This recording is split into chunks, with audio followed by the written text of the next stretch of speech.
The galaxy did not mark Life Day on any official Imperial calendar. There were no banners sanctioned by Coruscant, no public acknowledgements from the Emperor, whose rule thrived on uniformity and control. And yet, every year, without fail, the galaxy felt it. Markets softened, voices lifted, even on worlds crushed beneath Imperial occupation. People lingered a moment longer in the streets. Children laughed too loudly. Old songs resurfaced. The Force itself, subtle, omnipresent, shifted. Palpatine felt it more than anyone. On Life Day, the dark side did not vanish, but it thinned, like a shadow at high noon. Long ago, he had decided what must be done. Every Life Day, the Emperor vanished. The galaxy believed it coincidence or indulgence. Vader alone knew the truth. On this one day, Sidious retreated to his sanctum on Exegol, surrounding himself with rituals meant to anchor him, while the light side surged unchecked across the stars. The Empire did not stop functioning in his absence. It hardened, and Vader was left in command, as always, to enforce order while his master endured weakness. This year, however, the Force did something it had not done before. It reached out. Luke Skywalker stood on the stone balcony overlooking the rebel encampment, the pale glow of celebration lights flickering across his face. He had felt disturbances before. Pain, death, fear. But this was different. This was warmth, clarity, a gentle pressure behind his thoughts, as if the galaxy itself were urging him to act. Meditation only sharpened the sensation. The light side was stronger today, not locally, everywhere. And with that realization came another, his father. Vader's presence, usually a suffocating storm in the Force, felt thinner, not gone, never gone, but strained, distracted. Luke opened his eyes, breath shallow, hope rising despite himself. No Jedi text spoke of this.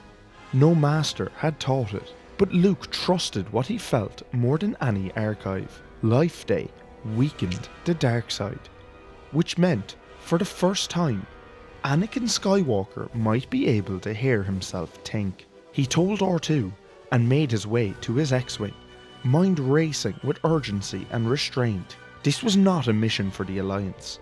Not today. Not on a day meant for joy. He would go alone, speak to his father, offer him a way back while the galaxy itself leaned toward the light. He didn't make it 10 steps. Absolutely not. Leia stood at the base of the ramp, arms crossed, expression torn between fury and fear.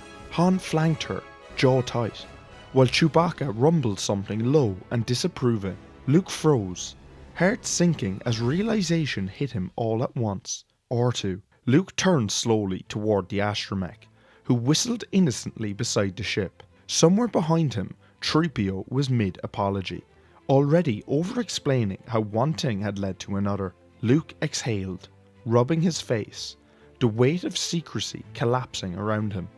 He explained everything.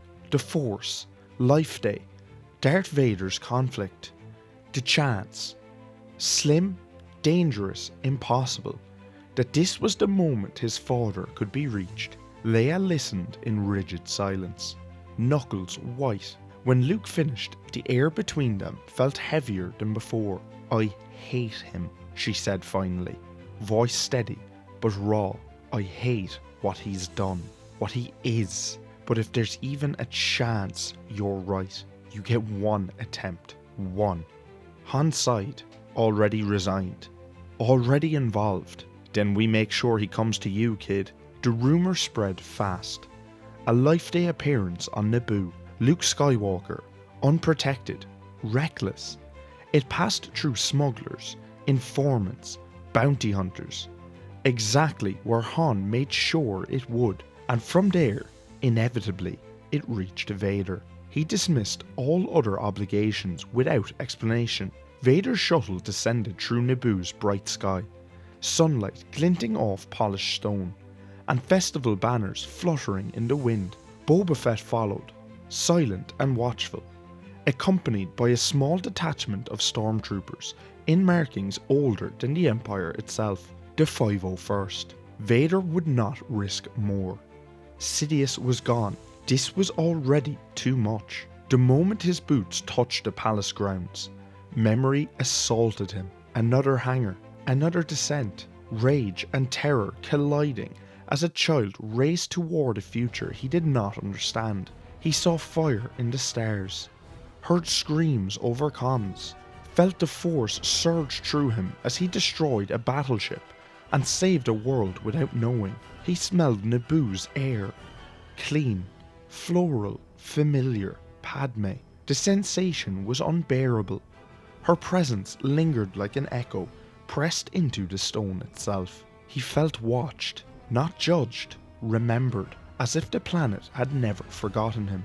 Inside the hangar, Luke waited. Outside, chaos erupted. Han's blaster fired, the shot grazing Fett's shoulder before ricocheting into a support pole.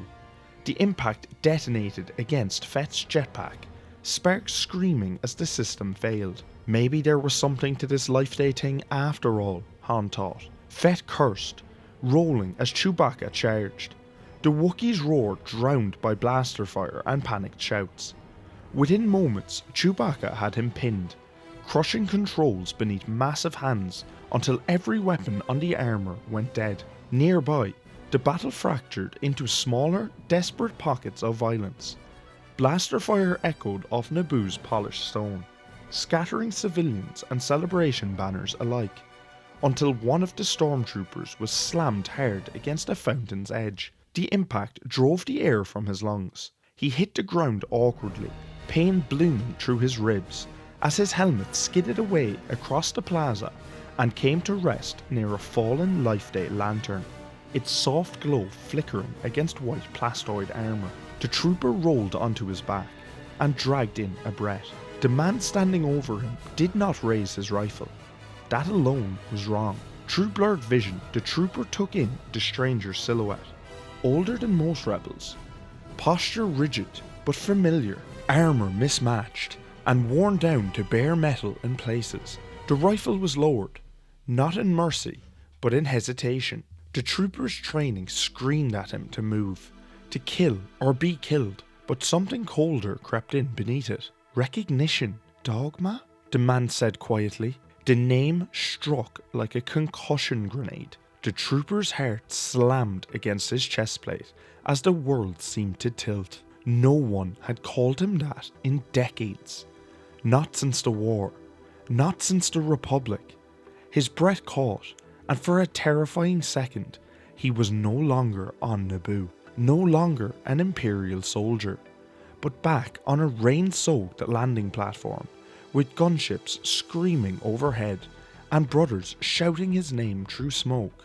No, Dogma whispered, the word slipping out before he could stop it. His hands trembled as he pushed himself upright, eyes locked on the older man's face. The scars were new, the hair greyer, but the eyes, those were unchanged, steady, burdened, familiar. They said you were dead, Dogma said, voice cracking despite every effort to suppress it. They said you died during Order 66. Rex swallowed. For a moment, the weight of everything he had survived pressed visibly into his shoulders. I was supposed to, he replied. That was the point. Dogma's helmet lay forgotten beside him. His blaster slipped from his fingers and clattered against stone. Years of Imperial conditioning pushed back hard, flooding him with warnings, with fear, but they were brittle now, shattering against the sight of his captain standing alive in front of him. You gave the order, Dogma said suddenly, accusation and confusion tangled together. We followed you. We followed all the orders. We did what we were made to do. Rex knelt slowly, deliberately, bringing himself to Dogma's level. Around them, the fight raged on, but the space between them felt sealed off from the rest of the world. I know, Rex said, And I've lived every day knowing what that cost you, what it cost all of us. Dogma's jaw tightened. We kept going, he said. After the war, after the Jedi, they told us the Republic had changed, that we had to change with it, that you would have wanted it. Rex closed his eyes for a brief moment, the words cutting deeper than any blaster bolt. They lied to you, he said softly, about me, about the Empire, about what we were meant to be. Dogma laughed once, sharp and hollow. We don't get to be anything else, he snapped. We're clones, we're soldiers. When the war ended, that's all we had left. That's not true, Rex said, his voice firmer now, edged with something Dogma hadn't heard in years. Command mixed with care. You're my brother. All of you are. And I didn't survive all this just to watch you die for a lie. Dogma's gaze flicked past Rex to where other stormtroopers from the 501st were locked in combat with rebel fighters. Men he had trained with. Men who shared his face beneath their helmets. Men who still believed, as he had, that obedience was all they had left. What are you asking me to do? Dogma whispered. Rex stood, straightening slowly, making himself visible, vulnerable, real. I'm asking you to remember who you were before they told you what to think. I'm asking you to call out to them, to remind them that the 501st didn't serve emperors. We served each other. Dogma's chest rose and fell in shallow breaths. Then, shaking, he pushed himself to his feet. He turned toward the troopers. His voice carried farther than expected. Brothers, he called out, the word tearing free like it had been waiting years to escape. Blaster fire faltered. Helmets turned. Captain Rex is alive. The plaza stilled. One by one, troopers hesitated, then lowered their weapons. Some removed their helmets entirely, faces identical, yet filled with disbelief, relief, grief, all the emotions they had been trained to suppress, finally breaking through. Dogma looked back at Rex, tears streaking down his face without shame. I thought I was alone, he said. Rex placed a hand on his shoulder. You never were. And on Life Day, beneath banners meant for joy, the 501st finally came home. Inside the hangar, Luke stood, not hidden, not armed for ambush, simply present, lightsaber unlit at his side, the force flowing through him like a steady breath. When Vader entered, their eyes met, and Luke felt it clearly now. Conflict so intense it bordered on agony. You chose this place, Vader said. Do you know what it is to me? Luke shook his head. I didn't, but I think the Force did. Something in Vader paused. Luke took a step forward. You feel it, he said. The light. You always have. You don't have to bury it anymore. I destroyed the Jedi, Vader replied. But the words rang hollow, even to him. You were one, Luke pressed. And you could be again. The duel erupted, not in fury, but confusion. Blades clashed, sparks hissing against polished floors. Luke moved defensively, sensing hesitation in every strike. Vader was elsewhere, pulled backward by memories he had spent decades strangling. What are you sensing? Luke asked mid-exchange. Tell me. Against every instinct, Vader answered. This was her home. The name did not need to be spoken. When Luke asked what happened to her, something inside Vader snapped. Rage flooded him, uncontrolled, raw, and terrifying. He remembered how the Jedi had taken Padme from him, how they held him back, how they ruined his life. He attacked with unbridled fury, driving Luke to the ground, blade poised to kill, and stopped. An unseen hand held the saber back. Not force or strength, not Luke, her. Light surged through Vader, blinding, cleansing, overwhelming. He saw her then.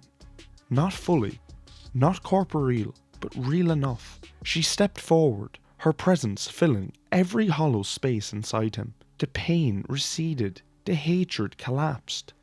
He remembered dreams of freedom, of protecting life, not ruling it. Anakin Skywalker let go. He deactivated his blade and lifted Luke to his feet. "Thank you," he said, voice breaking through the mask. Together, they emerged into a courtyard, silent with stunned rebels, disarmed stormtroopers, and a captured bounty hunter. The Empire had lost Naboo, and far away, on Exegol, the Emperor screamed as the light overwhelmed his apprentice. A Life Day miracle. If you enjoyed this story and would like to see more what ifs, let me know in the comments below. I would like to start doing them again. Thanks for watching.